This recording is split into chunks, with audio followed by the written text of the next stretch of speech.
Hey guys, thank you so much for joining us. This is our first ever episode of what we like to call Free Gold. So definitely check it out. What are we going to hashtag Free Gold? Yep. So you're going to find probably a lot of things for that. Hopefully we mix in the flow.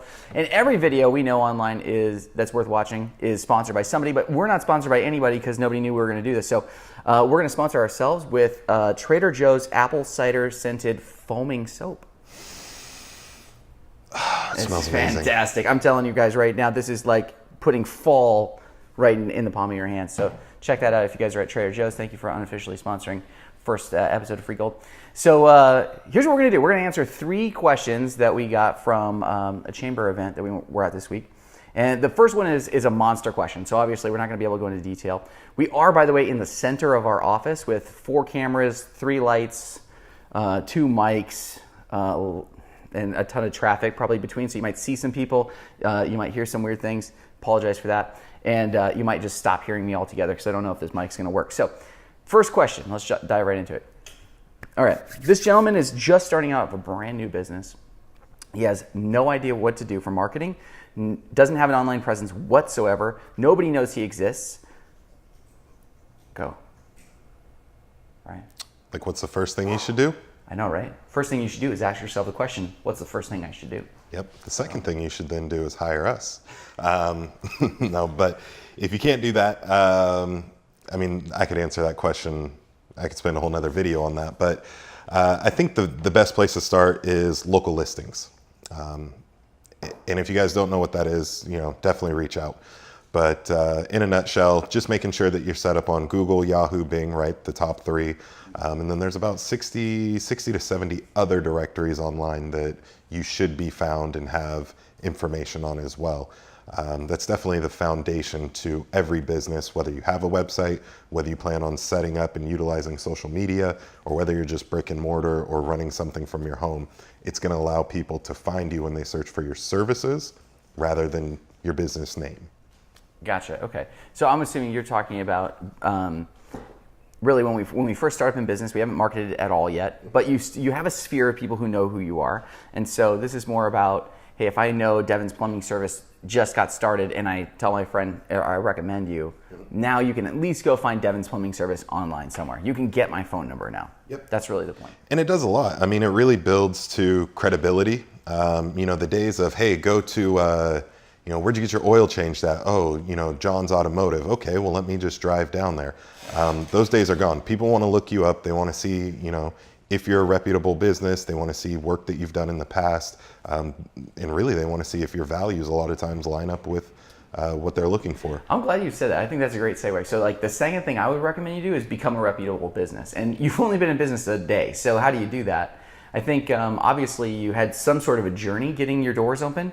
And so there are people that know your personality, they know your character, they know the business philosophy that you went in. So getting online reviews built up early on would be hugely helpful. It's kind of a nice grassroots thing they could do on their own. Mm-hmm. I know for us, we like to reach out, send out an email and request that. Like, hey, we've done service work for you in the past. Would you mind, jumping on this link here and jumping on my Google and sending a review? Do you have any advice on how to get more online reviews? Yeah, I think you definitely want to ask early and ask often. It's funny to me that as a society, you'll find that we're quick to let people know when we feel that we've been wronged. So if anybody's ever had a bad experience, and I'm sure all the business owners out there can attest to this, somebody will, in the drop of a dime, go out on a limb to make sure that other people know that they had a bad experience. Yet you give somebody the best service in the world, and it's almost like pulling teeth to get them to give you a review. Yep. So I think having a system in place where you're able to reach out to the clients that you've previously worked with, giving them an easy way to access and post the review really helps with that. So having some sort of system in place that will allow them to click a link, like you said, like we do, type in their experience, and then upload it to either one or multiple locations. And then being able to reach back out on certain touch points and say, hey, if we've worked with you in the past, we'd love for you to tell us how we did. Awesome. And guys, I would recommend starting with Google. Facebook is moving towards a recommendation platform, which is a little convoluted at the moment. And then Yelp, it absolutely sucks, and we feel like they're just extortionate pretty much at this point. So Google Maps is great. You get to keep all the reviews you get. People are searching on Google more, so that would make the most sense for that. So we have making sure that your business name is all over the internet. Yep. We've got making sure that when they search for you, you actually have online reviews. And of course, this just brings me to one of the reasons we got into web design early on. About 4 or 5 years ago, we were watching the Judge Judy clip. Remember that on YouTube? And Judge Judy was like listening to the story, and at the end she said, well, sir, do you have a website? And he said, no, I don't have a website. And she goes, well, then you're not a business. And she's ruling for the plaintiff, I still have that video somewhere. So I love that. It's like, if you don't have a business, if you don't have a website, your business just doesn't exist in the mind of a consumer in 2018. So, well, there's a funny statistic, not funny actually, it's pretty alarming if you don't have a website. It's about 80% of people do not find a business credible without a website. Mm-hmm. So I think we can all relate to that. Yeah. Right. So now the question is, how do I get a website? Because I've been told websites are like 10 grand, mm-hmm. and I don't want to spend all my budget on a website early on because I'm trying to get the lights on, get the building going, get the decor in. And so I know at Cornerstone, we've tried to make it easy for people to get into either a lower cost site that they can grow in phases. Mm-hmm. One thing I love about our philosophy in this, and hopefully you can find a web design partner that believes in this as well, is if you don't go with us, but of course you're going to go with Cornerstone. That's why they're watching the video in the first place. But it really allows them to get in affordably. And it's not that we don't want to sell high-end websites. We'd love to do that all day long. But for an early on business, I know our philosophy is give us a little bit less for the website so that we have marketing budget. Mm-hmm. And I know you love to speak to that. Yeah, I love sitting down with clients that are startups because our flex budget works so well for that. We have a whole nother video, make sure you watch that. It talks a little bit more on what flex budget entails, but essentially we discount the website at a very high percentage that allows the client to get the website that they really need at a price they can afford. So by freeing up some capital, they can do a couple of different things. One is they can take some of that money and roll it into what should be a marketing budget that they probably weren't expecting, don't have, or could use a little bit more to go towards. And then the second is they can also use that to put towards maybe some other areas of their business. But nonetheless, it helps free up some space to allow them to have a website and then drive traffic to the website. I always like to tell people, you're not Kevin Costner. This isn't Field of Dreams. Once we build your website, people aren't just going to show up. So you have to have a strategy in place that once your website is up online, you could go out and hand out 1,000 business cards to people every day and let them know who you are, or you can have something working for you while you're actually running your business and have a strong marketing strategy in place. So now we have listings management, your name is out there. We have reputation management, where we know your online reviews are growing. We've got website development, so we know that your online presence is, you have the graphic representation of something that makes you proud of your business. Mm-hmm. And then the next question we always get is, well, then how do I market the website, right? So I can drive traffic. I'm not Kevin Costner, right? I'm not waiting for, dead baseball players to come into my office. And so how do I make this happen? I think we get the question, do I do SEO? Do I do SEM? What do they stand for? But before we go into that, I would say, for my part, I know it's a lot about research, right? It's a lot about knowing where is your audience, how are they searching for you in order to be able to answer those questions. So I think for us, when we work with clients on the website side of things, it's into a research phase mm-hmm. to figure out, is it worth it to do what? But you want to touch on SEO versus SEM? Yeah, and again, that'll probably be a whole nother video that we'll be able to spend quite a bit of time on. But in short, one of the first questions that I always like to ask is, do you have the capital to spend a larger sum of money and not get business right away? No. All right, then that easily narrows it down to either SEM, search engine marketing, Google advertising, or social media. Mm-hmm. And again, just kind of depending on where your budget lies and where your audience lies. Both have their strong points and their weaknesses, but if you're looking for something that's going to drive business right away, which most businesses in the startup phase need, then SEM is really the way to go. You're able to specifically target the people that you're looking for, the types of work that you'd like to get, and a lot of times the types of work that have the highest margins for you. So that's usually the first definitive question that I'll use to say, okay, which route do we need to look to go towards? It's it's funny. There's two types of people that are going to be watching our video, right? There's potential clients, businesses maybe who want to do it on their own, maybe they fit in, and then there's our competitors who always like to watch them, and we get the hate mail. And I'm already reading the hate mail from people saying, you're saying don't do SEO. I know the clients are already hearing don't do SEO or don't do SEM, do SEO. Sorry to keep throwing these acronyms around. Google SEO optimization, right? So coming up from the bottom up and making sure your website's ranked organically on Google where the clicks are free. And then SEM is coming, top down where you're actually paying for that traffic. And we can, click on the other videos for those. But the bottom line is everybody's being told to do SEO. And my suspicion is because we as marketing companies don't make any money on SEM, right? If you're paying for ads on Google is getting all of those dollars, we're not. And I think that's a really important point to touch on really quick, is a lot of people don't understand that Google sets the budget. So if we go to Google for a business and it's an automotive company and they say, hey, I want to get transmission jobs in X amount of search area, Google's going to come back and say, for you to effectively get that traffic that you're looking for, this is the money that you need to spend. So when we take that to the client, you're exactly right. The majority of the money that's being spent is going directly to Google. Right. Where yes, as with SEO, it's in-house work that our team is handling, so the money's going to us. So I think that is probably... It's easier to recommend SEO when you're like, I get 100% of that money. But it's funny, in the context of talking about a startup business, unless you have a bank loan or like you said, unless you have that cash flow that you don't care about, SEO is not going to help get you running fast. No. Because if we do paid ads with Google, you're immediately getting... If we do paid ads, you're immediately getting a return because, of course, none of those dollars are being touched unless people are coming to your website. But with SEO, you could churn your wheels for 6 to 8 months, and if that's eating up your cash flow in the meantime, you may not have enough run rate to actually get to where you're seeing results. So it's a good way to look at it. Exactly, and it varies for every business. There's no definitive answer, but just playing out that scenario, that's kind of...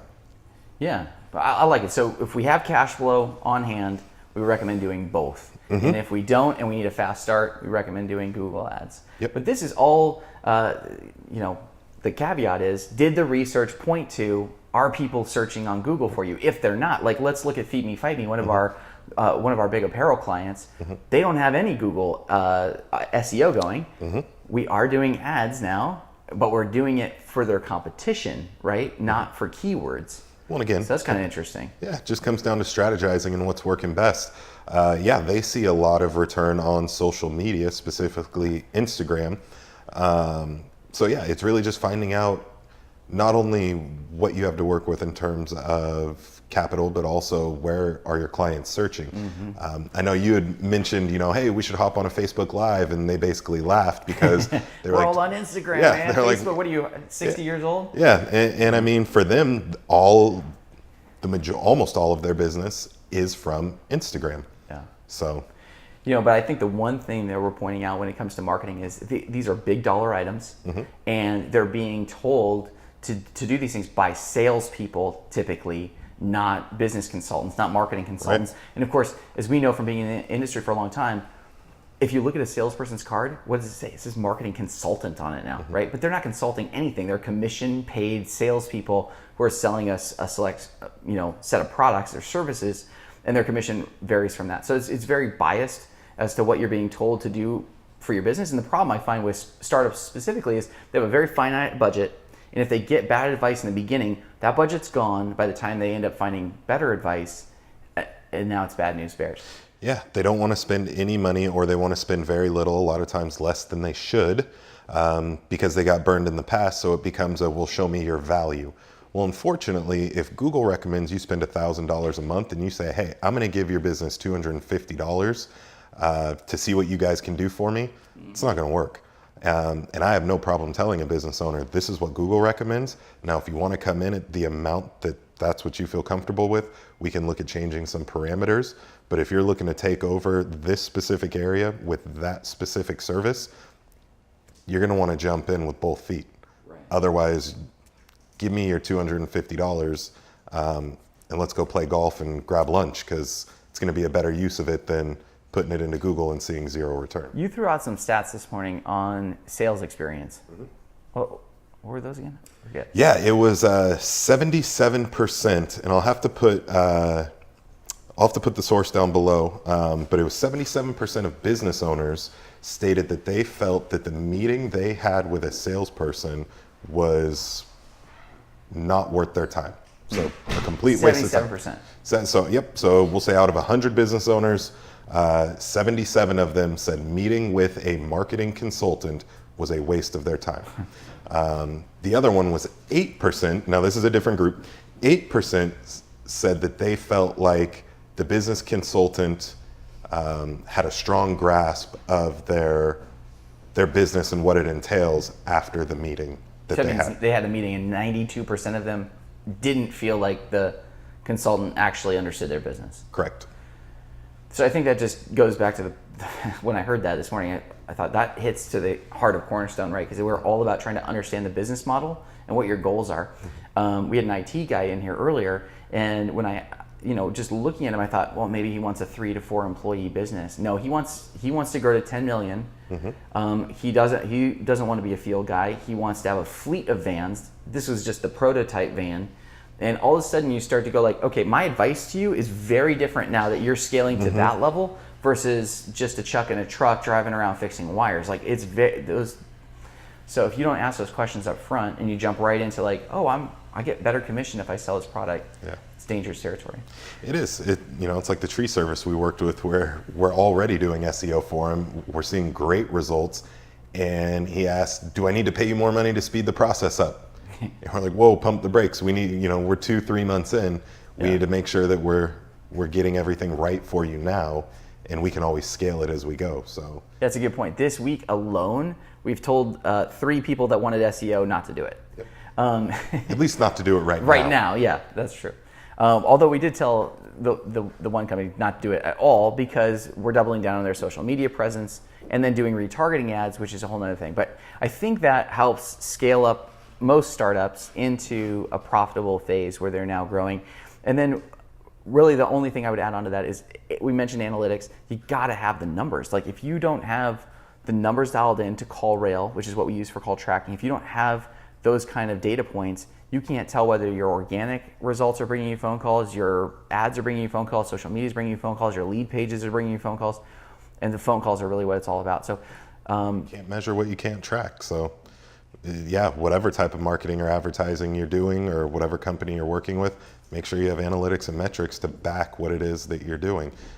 With anything in life, you want to be able to track it so you know what adjustments, what changes to make. And once you make those changes, if you're seeing progress or if it's working against you.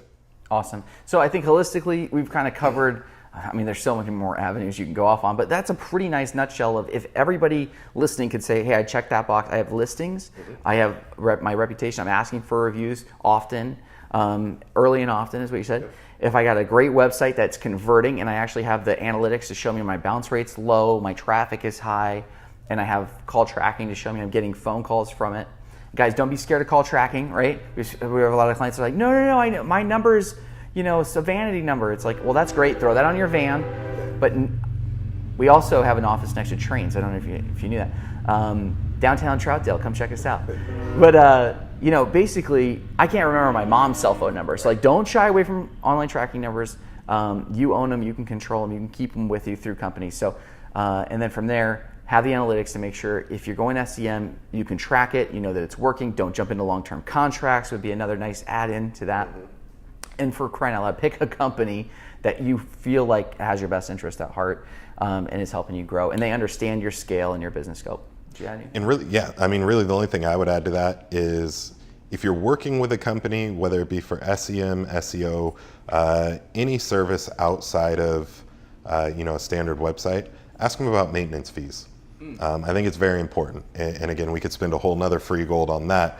But a lot of companies will try to tie in or hide what their maintenance fee is to make it seem like they're doing you a favor. They're not really charging you anything. when, you know, you look at some of these companies and it's 38, 42% maintenance fee. And I'm all about people making their money, but you know, if somebody comes to you and says, hey, you know, Google says spend $1,000 and only $420 or even if only $600 is going to that, you're spending less than you should. So another thing to keep in mind is always ask the company, what is the maintenance fee and how do they go about that? Is it two separate entities? Am I paying for Google and I'm paying for your maintenance fee, or is everything wrapped into one? Well, it's funny. I think we accidentally covered this because it's something that we hear all the time, so we just naturally covered it. And that's, I hear I should do SEO and I should stay away from SEM. This comes from an auto repair shop. Here I should do SEO, stay away from SEM. Is that true? I mean, I know we went halvesies on this earlier, but I'll tell you, I started in SEM, or what's called search engine marketing, Google Ads, right? We've actually been calling them Google Ads for a long time. You might know them as Google AdWords. They're now changing their name to Google Ads, so I think my comment card finally made it through. That made way more sense from the get-go. But the coolest part is for me is I got in from print advertising into Google Ads, and it was so annoying for a client to say, "Hey, Mark, how did my print ad do?" I don't know. I mean, and then we finally had call tracking, and we could say, "Hey, you got 10 calls." But with Google Ads, it was really cool to say, you didn't spend any money this month because nobody clicked on your ad, or you only spent $300 because only 30 people clicked on your ad. And I think that's the magic of paid ads, is that you only spend money when somebody, and they're self-filtering, right? If I'm looking for, like, let's take a heating and air contractor, for instance. A lot of people will say, well, I got to pull off my heating keywords because it's summer. No, you don't. Who's searching for heating in the summer? So it's self-filtering. Yep. You don't need to pull off your cooling keywords in the winter. And then when somebody actually has something break, they search in the area, your ad shows up. If they search a competitor or they click a competitor, you don't pay any money for that ad. So I love them. I've always loved them. We tend to see a 7x return from them. But then again, there are times when we steer away from them and go more towards SEO and things like that, maybe for attorneys and such when it gets a little bit more pricey. But what would you say to, do SEO, don't do SEM? Do SEO, don't do SEM. It's a terrible question because whoever told them to do that is basically already showing the bias. Yeah, I mean, without knowing. The company should be like, hey, John, this is why I think you should do SEO for your audience versus doing SEM. Yeah, right? I think it comes back to, the points we touched on, is knowing your target audience, or at least finding that out. And then also figuring out, if they need the traffic right away, or if they can wait. Another cool thing to mention here is when you're doing optimization work, which basically is, guys, just to give you a couple of quick stats that are cool to know. If you're number 1 on Google, you're getting 18% of the search volume from the overall page. By the time you get to number 4, you're down around 4%. So there's a huge drop off. So when people say, hey, I'll get you number 1 on Google, you're like, hey, I hope you can, because that's 4 times the results of being number 4. So it's really important to be on top. We know that. But it also might be that you might be in a niche business where you're not getting a lot of traffic in the first place. So we can do the research to find out, hey, did you know there's only 800 people searching for you? It's going to take a year to get to be number 1, number 2 for these 15 keywords that will get you 800 people. And then you're going to get 10% of those, which is 80. You're going to get 10% of those, which is 8. To call your business, you're going to close 50%. So it's a year's worth of work, to get 4 customers starting next January worth it. And you can kind of play those numbers out a little bit. And if it's 800, then it starts to not make a lot of sense when you can get those 4 people right now through paid ads. But if it's 3,200, then you're like, oh yeah, 16 people starting in January, that would make my business. So I always love it when it's like, yeah, I was told to do SEO. They have absolutely no research to tell me why, but being number 1 on Google seems to be the right thing to do. Yeah. Any thoughts on? No, I think you pretty much hit the nail on the head with that one. It's, it all comes down to each separate business evaluation, if you will, or marketing evaluation, and just finding out what that return looks like going through each route. I always like to favor SEM. I think both is a great way, but I always like to favor SEM because you're getting that return right away. Yeah, it's hard to say no to those dollars, but it's responsible to do SEO. You just have to have that cash flow up front to be able to hold off for a while on getting those great results. The other thing to say about SEO is it's all keyword based. And another scary thing about salespeople and keywords is like when you look at your contract, it's like, oh, we're going to get you 10 keywords. Fantastic. You pick them. You pick the keyword. Me pick the keywords. How do I? Guys, when you're picking keywords, we have to tell clients, remember, every keyword is not created equal, right? Not that they are more industry specific keywords and I gotta have, this is plumbing for crying out loud. I'm a plumber. Well, you need to know what the traffic generation behind each keyword is, right? So if I give you 10 keywords and they all, add up to the 800 people, that's nowhere near as effective as if we pick 10 keywords that are going to equal up to like 6,000 people. Right. So there's a lot of research to do and a lot of transparency to be had before you even get started in SEO those first couple of months. And then that steers the whole campaign. So if you are looking into SEO, I guess we would definitely recommend that you meet with an actual consultant. I shouldn't even do the quotes. Don't meet with the consultant, meet with a consultant. Yeah. And be told why you're about to do something, what the value is for it. What the return looks like. And what the return looks like. I love it. Okay, last question for you. See, it's so funny. I think we read these before. I didn't even tell you what these were before, and you already addressed this one too. How do I get more Google reviews? Ask. I think asking really is the only way to do it. Always ask right after, because if you wait, nobody wants to follow up with a, hey, I know we did X job 6 months ago. Could you please tell us about your experience?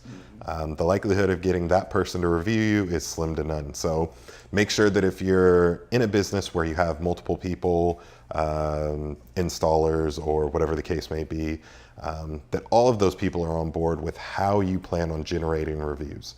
So make sure that each time they finish a job, if you're an automotive company, you could leave a card in there that says, hey, please leave us a review with either your Google Plus or wherever you would like that review to be found. And just make sure, again, early and often, having a platform that will capture reviews helps out a ton as well.